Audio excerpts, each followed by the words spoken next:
Hello mga kasari, good morning. Happy Monday po sa inyong lahat. So for today's video, inaantay po natin yung dalawang ahente po natin ng sigarilyo. Dadating po sila today. Today is March 4, 2024. So maalinman sa JTI at PMFTC po. So antayin na lang po natin sila. Dito na wala na. Makapigayin na bakoor. Tapos palay tayo. Si Manong pinakapalit tayo. Ay, si Bon. Sa nalipat. Si Bon ngayon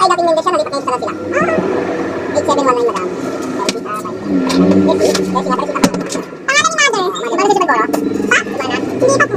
Wala pa. Wala pa siya mabubuhay.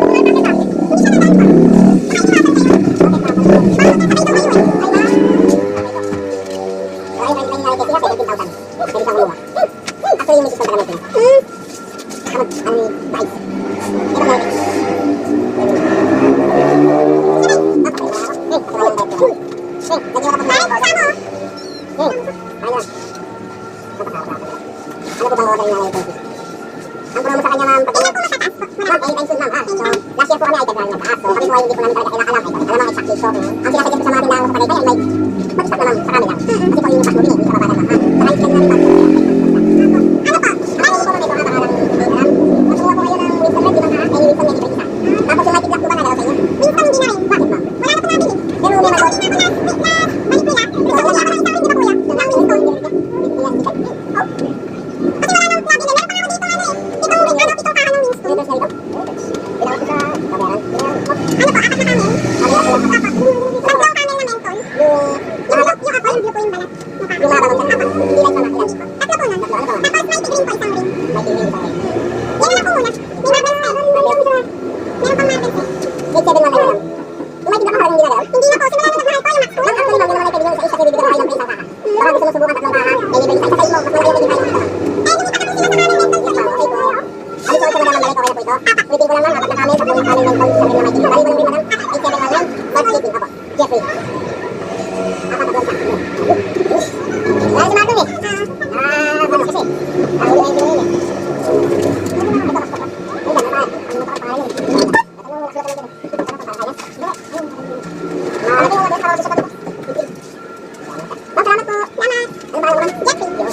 So, ayan po guys, tayo po ay mag-haul na ng sigarilyo. Nakita nyo naman dumating na po ang JTI.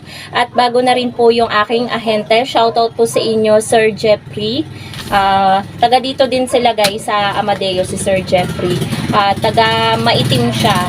So, isa yun na barangay dito guys sa Amadeo. So, medyo malayo nga lang dito sa aming lugar. Ngayon guys, meron tayong dalawang resibo dito at same price sila. So, bago ako mag-order, tinanong ko muna si Sir Jeffrey kung kailan magtataas si JTI. At alam nyo naman, di ba mga kasari, na yearly tumataas ang ating sigarilyo.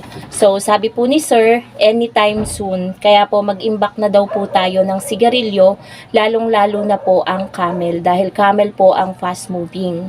Anytime soon. Last year daw kasi, nagtaas sila February. Ngayon Marso na. So, anytime soon talaga, magtataas na ang mga JTI cigarettes. Kaya kailangan na natin mag-imbak. So, dito na tayo guys. Yung total ng kinredit ko last pagpunta ng JTI is 8,719. Yun yung binayaran natin guys kanina. And then yung total ng na-credit po natin kay Sir Jeffrey ay 8,719. Same price mga kasari. So ang aking credit limit, hindi ko siya kinuha lahat. Nasa 17K yung aking credit limit. So, sabi ni sir, medyo malaki-laki daw yung aking credit limit. Pwede kong kunin, pero ako, binibase ko guys kung kaya ko ba siyang bayaran after 2 weeks. Bali, ang balik ni na sir ay March 18. So, ngayon guys, isi-share ko na sa inyo yung mga kinuha kong sigarilyo. Bali, 3 klase lang siya. Pero ito yung ngayon yung mga fast moving na sigarilyo dito sa tindahan. So, unahin na natin guys yung ating Camel na pula. So, kumuha ko guys ng 4 na rim at yung isang rim ay nagkakahalaga ng 1,066. So, 1, 2, 3, and 4. Ang bentahan ko po nito mga kasari, pasensya na't medyo malangaw. 6 pesos per stick, 60. Ang kalahati, 120 ang isang kaha. Merong nagsuggest na kasari natin, gawin ko daw 7 pesos yung Camel natin. Pero ako, hindi ako nagbe-base kasi guys, sasabi ng iba. Kasi iba-iba naman tayo talaga ng pagpepresyo. Depende na lang sa atin kung susunod tayo sa SRP, ganyan. Kung fast moving naman yung item, why not na mag-SRP tayo, 'di ba? Mabilis nating mapapaikot din guys yung puhunan natin. Ang sabi niya kasi, ang laki daw kasi nung binabayad natin sa tax. So, gawin ko daw 7 pesos. So, ako, hindi ako nakinig dahil pero inaano ko rin yung kanyang comment guys. Pwede rin naman. Kaso, kapag ginawa kong 7 pesos kasi itong aking Camel, ay baka wala nang bumili nito, 'di ba?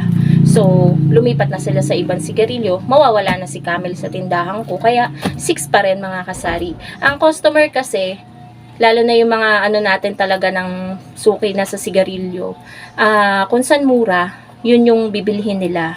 So, ito guys, pumatak siya ng 4,264. Itong 4 na rings. 120 per kaha yung aking bentahan. So, ilalagay ko na to guys dito sa gilid.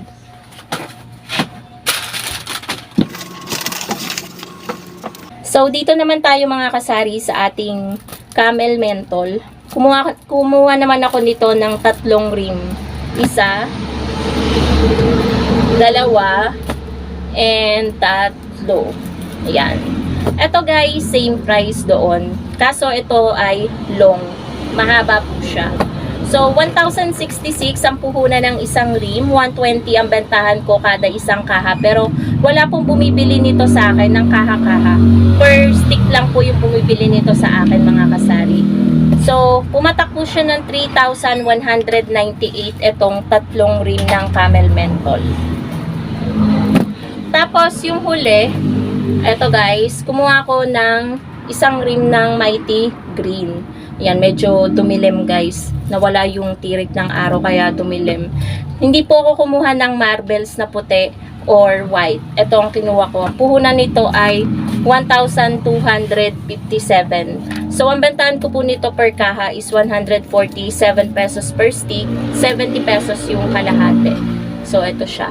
Bali, ang total guys, 8 rims yung nakuha ko sa JTI ngayon. At ang balik po nila again ay sa March 18. So, ngayon naman mga kasari, ang antayin naman po natin ay ang PMFTC. 3 days later.